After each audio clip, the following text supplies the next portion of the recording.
झील के पानी पर चांद की रोशनी जब चांदी की चादर बनकर फैलती है तो लगता है जैसे समय ठहर गया हो।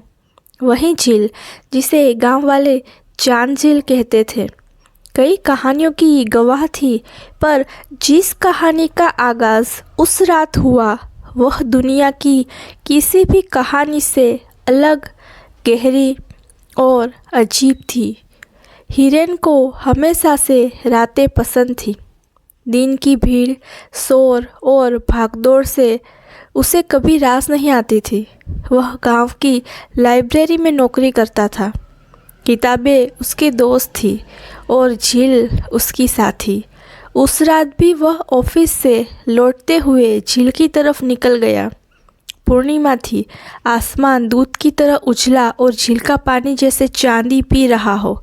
जब वह किनारे पर पहुंचा, उसने देखा पानी के बिल्कुल पास एक लड़की खड़ी थी। उसके लंबे बाल हवा में धीमे धीमे उड़ रहे थे। उसका सफ़ेद लिबास चांदी में चमक रहा था। वह झील की लहरें को देखे जा रही थी, ऐसे जैसे किसी को याद कर रही हो। हिरन के कदम रुक गए। गांव में नई है क्या? उसने मन में सोचा। लड़की ने पीछे मुड़कर उसे देखा। उसकी आंखें गहरे झील के पानी जैसी नीली, उसकी त्वचा जैसे चांदनी से तरासी गई हो। वह मुस्कुराई, पर उसकी मुस्कान में एक अजीब सी उदासी थी। हिरन ने हल्की आवाज़ में कहा, आप इस वक्त यहाँ अकेली? लड़की बोली, अकेली? हाँ, शायद हमेशा से। उसकी आवाज़ में वही अजीब सी खोई हुई लय थी। उसने अपना नाम बताया, नमिता, और फिर वह धीरे धीरे झील की धुंध में खोती हुई चली गई। हिरन ने देर तक उसे जाता देखता रहा। किसी अजनबी से इतनी देर की बात उसने कभी नहीं की थी, पर यह पहली मुलाकात बहुत कुछ बदलने वाली थी। इसके बाद हिरन हर रात झील गया, पर नमिता कभी नहीं मिली। 3 दिन बीत गए, 1 हफ्ता बीत गया, पर जैसे ही अगली पूर्णिमा आई, वह दृश्य दोहराया गया। नमिता फिर झील किनारे खड़ी थी, वैसे ही चांदी से नहाए हुए, वैसे ही खोई हुई आंखें, वैसे ही शांत मुस्कान। हिरन के कदम अनायास उसकी तरफ बढ़ गए। आप सिर्फ पूर्णिमा को ही आती है? नमिता कुछ बोलने ही वाली थी, पर हवा का तेज़ झोंका आया। उसके बाल बिखर गए और वह पीछे हटते हुए बोली, मैं हर दिन नहीं आ सकती, पर जब चांद पूरा होता है मैं यहाँ होती हूँ। हिरन ने पूछा, कहाँ रहती है आप? नमिता मुस्कुराई, किसी ऐसी जगह जहाँ लोग कम ही जाते हैं। और फिर वह चली गई, जैसे हवा का एक स्पर्श जो आता है, छूकर गुजर जाता है। हिरन की बेचैनी बढ़ने लगी। यह लड़की कौन थी? क्यों सिर्फ पूर्णिमा को आती थी? गांव में कोई उसे पहचानता क्यों नहीं था? वह उसकी ओर खींचता जा रहा था, धीरे धीरे पर गहराई से। अगली पूर्णिमा तक हिरन को एक एक दिन भारी लगता। वह कैलेंडर पर खुद निशान लगाता। वह जैसे बच्चा किसी त्योहार का इंतज़ार करता है, और फिर वह दिन आ जाता। नमिता हमेशा उसी पत्थर पर बैठी मिलती जो झील के किनारे थोड़ा ऊंचा था। उस रात नमिता ने पूछा, तुम हर बार आते हो? हिरन ने उसकी आंखों में उड़ती उदासी को महसूस किया। हाँ, शायद इसलिए कि मैं तुम्हें देखना चाहता हूँ। नमिता चौंक सी गई। वह कुछ देर मौन रही, फिर बोली, तुम्हें डर नहीं लगता एक अजनबी से मिलने में? हिरन हंसा। डर तो मुझे उस चीज़ से लगता है जो सामने नहीं दिखती, जो समझ नहीं आती। पर तुम मुझे डराते नहीं। नमिता ने पहली बार थोड़ा सा हंस दिया। वह हंसी सीधी दिल पर उतर गई। उस दिन दोनों देर तक बात करते रहे। हवाएं, मौसम, सपने, दुख और अधूरी बातें। नमिता बहुत कम बोलती थी, पर जो भी बोलती जैसे किसी गहरी पीड़ा के भीतर से निकलता। उसने एक वाक्य कई बार दोहराया, मुझे जल्दी वापस जाना होगा, मेरा समय कम है। हिरेन समझ नहीं पाया। वह उसने पूछना चाहता था, पर उसकी आंखों में ऐसा दुख दिखता कि वह चुप रह जाता। धीरे धीरे हिरेन को नमिता का इंतज़ार होने लगा, और इंतज़ार भी ऐसा कि उसकी सामान्य ज़िंदगी फीकी पड़ गई। वह पहली बार प्यार जैसा कुछ महसूस कर रहा था, पर उसे महसूस भी नहीं हो रहा था कि वह कितनी दूर जा चुका है।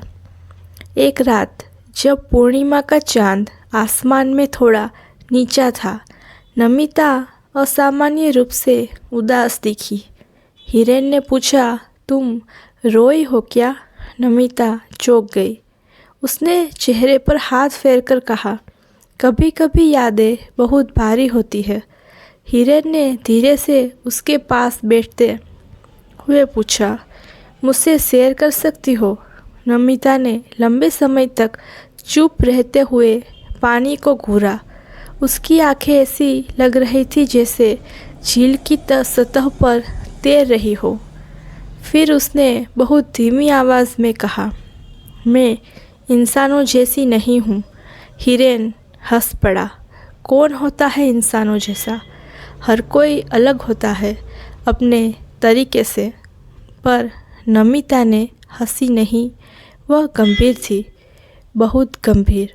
उसने कहा, हिरेन, अगर किसी दिन मैं अचानक गायब हो जाऊं तो मुझे ढूंढने मत आना। हिरेन के चेहरे पर बेचैनी छा गई। तुम ये क्यों कह रही हो? क्या कोई तुम्हें रोकता है? क्या कोई खतरा है? नमिता ने सिर्फ सिर हिलाया। खतरा? हाँ, पर मेरे लिए नहीं, तुम्हारे लिए। और इस बार वह अचानक उठकर चली गई, इतनी तेज़ी से कि मानो हवा उसे उठा ले गई हो। हिरेन ने चिल्लाया, नमिता, रुको! पर वह गायब हो चुकी थी। सिर्फ उसकी खुशबू बाकी थी, गुलाब और बारिश की मिली जुली। उस रात हिरेन सो नहीं पाया। यह सिर्फ आकर्षण नहीं था, वह सचमुच उसका नाम चीख चीख कर पुकारना चाहता था। कुछ दिन बाद हिरेन ने तय किया कि वह नमिता के बारे में किसी से पूछेगा। वह गांव की सबसे बूढ़ी औरत रुक्मणी दादी के पास पहुंच गया, जो हर पुरानी बात जानती थी। दादी ने पूछा, किसके बारे में पूछ रहा है बेटा? हिरेन ने हिचकते हुए कहा, एक लड़की झील पर मिलती है, नाम नमिता है। दादी का चेहरा एकदम सख्त हो गया, उसके हाथ कांप गए। तूने उसे देखा है? हिरेन ने हैरान होकर कहा, हाँ, कई बार। वो हर पूर्णिमा को वहाँ होती है। रुक्मणी दादी की आवाज़ कांपने लगी। बेटा, जो तुम देखते हो वो कोई आम लड़की नहीं। नमिता 30 साल पहले झील में डूबकर मर गई थी। हिरेन का चेहरा सफ़ेद पड़ गया। क्या? नहीं, ऐसा नहीं हो सकता। मैंने उसे छुआ है, बात की है, हंसते देखा है। दादी ने आंखें बंद कर ली। उसकी आत्मा अब भी वहीं आती है, हर पूर्णिमा को। कहते हैं कि वो अपने अधूरे वादे को पूरा करने आती है। उसका प्रेमी उसे छोड़कर चला गया था। वो उसी का इंतज़ार करती रही। हिरेन की सांसें भारी हो गई। हर बात, हर पल, हर मुस्कान सब झूठ थी। नहीं, वह झूठ नहीं हो सकती थी। वह इतनी सच्ची थी कि उसकी आंखों से दिल तक उतर जाती थी। दादी ने आखिरी बात कही, बेटा, जो उस पर दिल लगा बैठता है उसकी ज़िंदगी में सिर्फ दुख आता है। उससे दूर रह, वरना वो तुझे भी ले जाएगी। हिरेन ने दादी की बात बीच में ही छोड़कर बाहर निकल पड़ा। उसका दिल काँप रहा था, डर से नहीं, खो जाने के दर्द से। अगली पूर्णिमा पर हिरेन झील गया। दिल तेज़ धड़क रहा था, हाथ ठंडे थे। और नमिता, वह हमेशा की तरह झील के किनारे खड़ी थी, पर इस बार वह पहले से ज़्यादा उदास थी। हिरेन ने उसकी तरफ बढ़ते हुए कहा, मुझे सब पता चल गया है।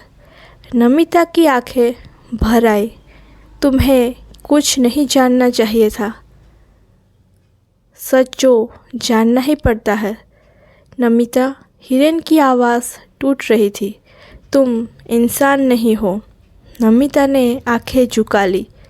एक आंसू झील में गिर पड़ा, पर उस आंसू के गिरते ही पानी में हल्का सा नीला उजाला फैल गया। मैं इस दुनिया की नहीं हूँ हिरेन, मैं जीवित नहीं हूँ। हिरेन को लगा जैसे ज़मीन हिल गई, पर उसने कहा, तुम चाहे जो भी हो, जो भी सच हो, मैं तुमसे दूर नहीं जा सकता।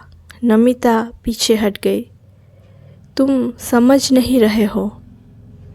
मेरी दुनिया तुम्हें स्वीकार नहीं करेगी। हिरेन ने उसकी कलाई पकड़ ली। मुझे दुनिया नहीं चाहिए नमिता, मुझे तुम चाहिए। नमिता रो पड़ी। मैं एक वादा अधूरा छोड़कर इस दुनिया से गई थी।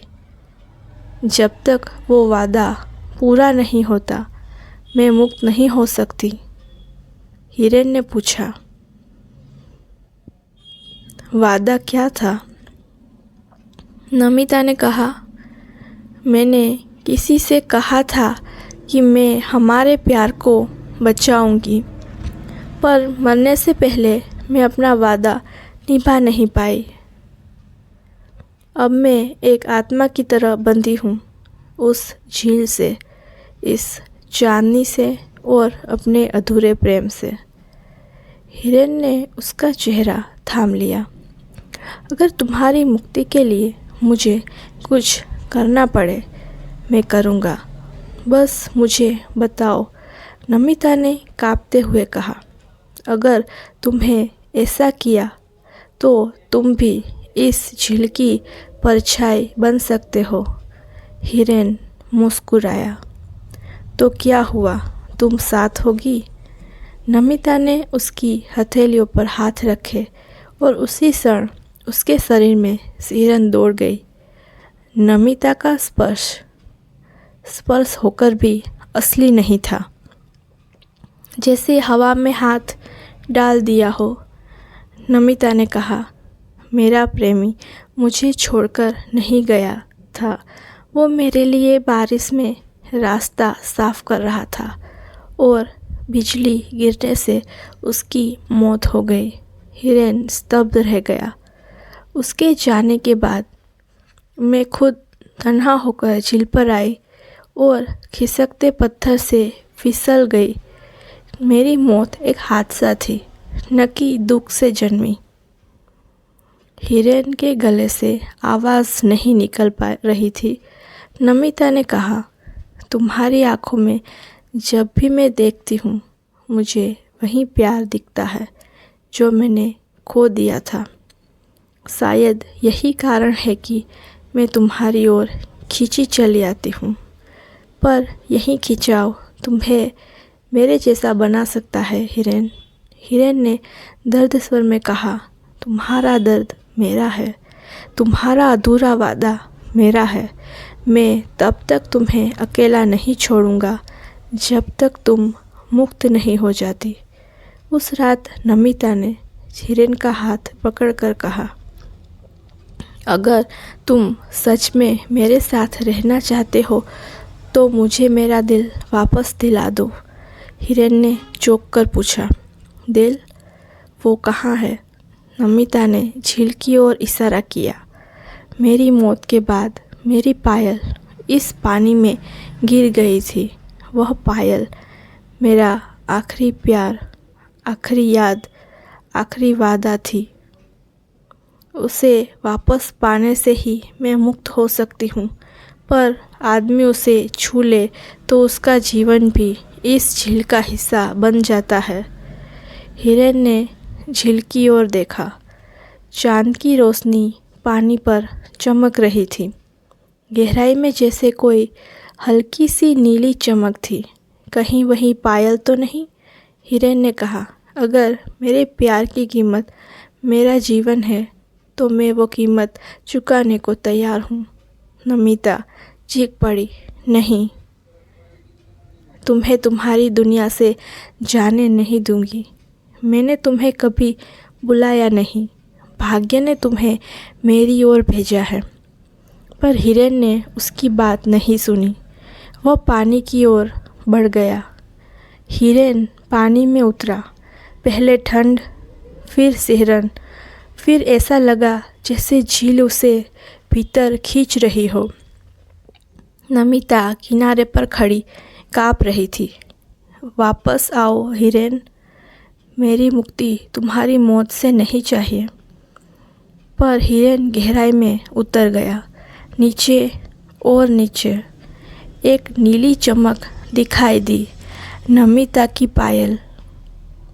पर जैसे ही उसने उसे पकड़ने की कोशिश की, पानी में अजीब सी रोशनी घूमने लगी, जैसे कोई उसे खींच रहा हो, जैसे झील में कोई पुरानी शक्ति जगी हो। नमिता की आवाज़ गूंजी, हिरेन? नहीं। पर हिरेन ने पायल पकड़ ली। पानी का रंग गहरा नीला हो गया। झील का पूरा सतह काँप उठा, चांद जैसे तड़क कर हिल गया हो। हिरेन की सांसें टूट रही थी। उसके चारों ओर काले सायों जैसी लहरें घूम रही थी। हवा में एक तेज़ चीख उठी, नमिता की। वह पानी में उतरकर उसे पकड़ने की कोशिश करने लगी, पर उसका शरीर पानी को छू नहीं पा रहा था, क्योंकि वह खुद पानी की छाया थी। हिरेन की पकड़ ढीली पड़ रही थी और फिर एक तेज़ रोशनी हुई। हिरेन ने आंखें खोली। वह झील किनारे पड़ा था। उसकी सांस तेज़ तेज़ चल रही थी। हाथ में नमिता की पायल थी, पर नमिता कहीं नहीं थी। उसने पायल उठाकर देखा। उस पर एक हल्की सी चमक थी, जैसे किसी आत्मा की अंतिम मुस्कान। अचानक हवा बहने लगी, हल्की ठंडी, नमिता की खुशबू लिए। एक आवाज़ सुनाई दी, बहुत धीरे, बहुत दूर से, मेरे वादे पूरे हुए हिरेन, अब मैं मुक्त हूँ, धन्यवाद। हिरेन की आंखों से आंसू गिर पड़े। वह पायल को सीने से लगाकर बैठ गया। अब उसे समझ आया, उसने नमिता को हमेशा के लिए आज़ाद कर दिया था, पर अपने दिल में उसे हमेशा के लिए कैद कर लिया था। कुछ महीने गुजर गए। हिरेन अक्सर झील किनारे जाता। पर नमिता कभी वापस नहीं आई। पर हर पूर्णिमा की रात झील के पानी पर एक हल्की सी नीली रोशनी तैर जाती, जैसे नमिता मुस्कुरा रही हो। गांव वाले कहते हैं, अब झील में कोई बुरी शक्ति नहीं, न कोई डरावनी परछाई, क्योंकि एक आत्मा को उसके प्रेम ने मुक्त कर दिया। और हिरेन वह नमिता की पायल एक लकड़ी के बॉक्स में रखकर लाइब्रेरी में काम करता रहा। कभी कभी चांदनी रात में वह कहता, नमिता, मैंने तुम्हें खोया नहीं, तुम बस एक नई दुनिया में चली गई हो और मैं वहीं रहूँगा जहाँ तुमने मुझे छोड़ा था। और झील की लहरें जैसे जवाब में मुस्कुरा उठती